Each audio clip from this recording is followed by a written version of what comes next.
নমস্কার বন্ধুরা। আর পৌরসভায় গিয়ে আপনাদের লাইন দিয়ে ট্যাক্স জমা করতে হবে না। প্রপার্টি ট্যাক্স এই ওয়েবসাইটে গিয়েই আপনি আপনার ট্যাক্স বাড়িতে বসে মোবাইল বা কম্পিউটারের সাহায্যে জমা করতে পারবেন। আমাদের বারাসাত পৌরসভার কাজ খুব শীঘ্রই চালু হতে চলেছে, জোর কদমে কাজ চলছে, এন্ট্রির কাজ চলছে এখন, খুব তাড়াতাড়ি হয়তো কমপ্লিট হয়ে যাবে। তাহলে আপনারা বাড়িতে বসেই কিন্তু ট্যাক্স জমা করতে পারবেন। ট্যাক্স জমা করতে গেলে প্রপার্টি ট্যাক্স এই সাইটে গিয়ে আপনাকে কিভাবে ট্যাক্স জমা করতে হবে তার সম্পূর্ণ তথ্য আজকে আমরা এই ভিডিওর মাধ্যমে দেখব। আমি রাজুপাল, আর প্রিয় রাজুপাল অফিসিয়ালে আপনাদের সকলকে স্বাগত। যারা কিনা চ্যানেলটি এখনও সাবস্ক্রাইব করেননি তারা অবশ্যই সাবস্ক্রাইব করুন এবং পাশে থাকা বেল আইকনটি প্রেস করুন, যাতে কিনা সবার আগে এই ধরনের গুরুত্বপূর্ণ নোটিফিকেশানগুলো আপনার মোবাইলে পৌঁছায়। এবং ভিডিওটি শেয়ার করুন যাতে বাকিরাও দেখে ভিডিওটি সমৃদ্ধ হতে পারে। ভিডিওটি সম্পূর্ণ দেখুন এবং প্রসেসটি ফলো করুন স্কিপ না করে। প্রথমে আপনি গুগলে গিয়ে সার্চ করবেন প্রপার্টি ট্যাক্স বলে, দেখবেন চলে আসবে নিচে, আপনি তার উপরে ক্লিক করবেন। ক্লিক করলে একদম ফার্স্ট যে ওয়েবসাইটটা খুলবে এই ওয়েবসাইটটার উপরে আপনি ক্লিক করবেন। এটার উপরে আমি ক্লিক করলাম। ক্লিক করার পরে এই পেজটা খুলে যাচ্ছে, দেখতে পাচ্ছেন। যদি আপনার ফোনটা ডেস্কটপ মোডে না দেওয়া থাকে তাহলে অবশ্যই উপরে ডান দিকে 3 ডটে গিয়ে ফোনটাকে ডেস্কটপ মোডে নিয়ে নেবেন, তাহলে দেখবেন আপনার কাজ করতে সুবিধা হবে এরকম। এরপরে দেখুন এখানে 3টে লগইন অপশান খুলে যাবে। আমাদের এই 3টে লগইন অপশানের প্রথমে হচ্ছে অ্যাডমিনিস্ট্রেটিভ লগইন, দ্বিতীয়টা হচ্ছে ULBS লগইন অর্থাৎ লোকাল আরবান বডির যে লগইন তার, অর্থাৎ মিউনিসিপ্যালিটি লগইন করবে। আর অ্যাডমিনিস্ট্রেটিভ লগইন প্রথমটা। থার্ড যে অপশানটা রয়েছে property tax online citizen entry, সেইটাই আমাদের লগইন করতে হবে, অর্থাৎ কিনা এইটা আমাদের জন্য। তাহলে আমরা 3 নম্বরটা প্রেস করলাম। প্রেস করলে দেখুন এরকম একটা পেজ খুলে যাবে। পেজে যে ইনফরমেশানগুলো দিতে হবে দেখুন, প্রথমে রয়েছে ডিস্ট্রিক্ট সিলেক্ট, ডান দিকে যে তীরটা রয়েছে তার উপরে চাপ দিতে হবে। চাপ দিলে পরে আপনি নিচের দিকে যাবেন, আপনার যে ডিস্ট্রিক্ট সেটা সিলেক্ট করবেন।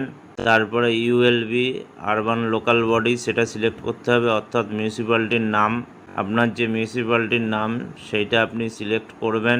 তার নিচে দেখুন ওয়ার্ড রয়েছে, আবার এই চিহ্নে চাপ দেবেন, আপনার যে ওয়ার্ড এই ওয়ার্ডটা সিলেক্ট করবেন। তার নিচে রয়েছে লোকেশান, এই চিহ্নে চাপ দেবেন।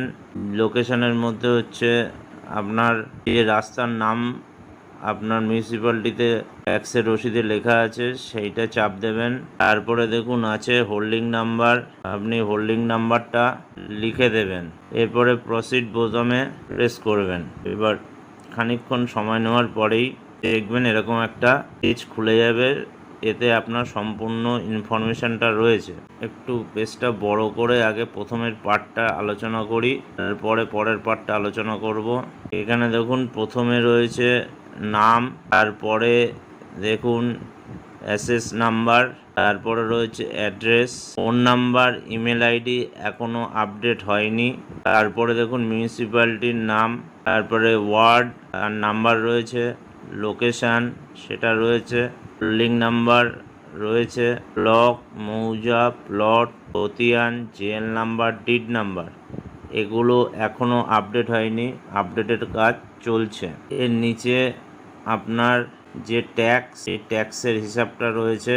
এই ফিনান্সিয়াল ইয়ারে যদি ডিউ থাকে তাহলে সেটাও দেখাবে, যেহেতু ডিউ নেই এই ফিনান্সিয়াল ইয়ারে আপনার কত ট্যাক্স সেটা দেখাচ্ছে। এই ট্যাক্সটা এখানে পরপর কোথায় কোন পারপাসে কত টাকা সেটা দেখানো রয়েছে। আর একদম নিচে লাস্ট 5 ইয়ার্সের পেমেন্ট ডেট এবং রিসিট এটা ডাউনলোড করা যাবে। বাট এখনও বারাসাত পৌরসভায় পুরো কাজটা এখনও কমপ্লিট হয়নি, ইভেন পেমেন্টের কাজও এখন হচ্ছে না। আগামী 1-1.5 মাসের মধ্যেই পুরো কাজটা কমপ্লিট হয়ে যাবে, তারপরে ঘরে বসেই এই পেমেন্ট করা যাবে। যাই হোক, এই প্রসিড বোতামে যদি এখন চাপ দেওয়া হয় তাহলে দেখা যাবে পুরো কাজটা কিন্তু কমপ্লিট হবে না। আমি প্রসিড বোতামটা চেপে দেখাচ্ছি, তাও এরকম কিন্তু পেমেন্টের অপশান আসছে। আপনি মোবাইল নাম্বার দিলেও কিন্তু পুরো কাজটা কমপ্লিট হবে না। দেখা যাক পেমেন্ট গেটওয়েতে চাপ দিলে সিলেক্ট পেমেন্ট গেটওয়ে এটাই আসছে না, তার মানে আপনার পেমেন্টের অপশান অফ রয়েছে। কমপ্লিট পেমেন্টে মারলেও ওরকম প্লিজ সিলেক্ট পেমেন্ট গেটওয়ে আসছে। এখনও যেহেতু পেমেন্ট চালু হয়নি, তাই এখান থেকে কিন্তু এখনই পেমেন্ট করা যাবে না যতক্ষণ না পুরো পেজটাই আপডেট হচ্ছে। যাই হোক, কীভাবে পেমেন্ট করতে হবে তার একটা স্টিল ফটোর সাহায্যে আমি পরবর্তী স্টেপটা দেখিয়ে দিচ্ছি। এই পেজে আপনি মোবাইল নাম্বার এবং ইমেল আইডি দেওয়ার পরে পেমেন্ট গেটওয়েতে চাপ দিলে 2-3টে অপশান আসবে। যাই হোক, আপনি বিল ডেস্ক এই অপশানটা সিলেক্ট করবেন। তারপরে আপনার এরকম একটা পেজ আসবে। পেজ থেকে আপনি ওকে বোতামটা অর্থাৎ কমপ্লিট পেমেন্ট এই বোতামটা চাপার পরে দেখবেন ওকে আর ক্যান্সেল আসছে। আপনি ওকে বোতামটা চেপে দেবেন। তারপরে এরকম একটা পেজ আসবে, অর্থাৎ আপনি কিসের সাহায্যে দিতে চান। যদি ডেবিট কার্ডের সাহায্যে দিতে চান তাহলে ডেবিট কার্ড প্রেস করবেন। কার্ডের number, expiry date, CVV number, card হোল্ডারের নেম এগুলো দিয়ে মেক পেমেন্ট করলেই কিন্তু আপনার পেমেন্টের অপশান কিন্তু কমপ্লিট হয়ে যাবে। আর যদি কেউ ইউপিআই দিয়ে দিতে চান তাহলে ইউপিআই সিলেক্ট করলে এরকম একটা পেজ আসবে। এখান থেকে আপনি মেক পেমেন্ট করলেই ওটিপির মাধ্যমে আপনার পেমেন্ট সাকসেসফুল হয়ে যাবে এবং নিচে ডাউনলোড রিসিট আসবে এবং সেইটা ডাউনলোড করে নেবেন। তাহলে এইভাবে আপনি কিন্তু যে কোনো পৌরসভারই অনলাইন ট্যাক্স পেমেন্ট ঘরে বসে মোবাইলের সাহায্যেই খুব সহজেই করতে পারবেন। ধন্যবাদ।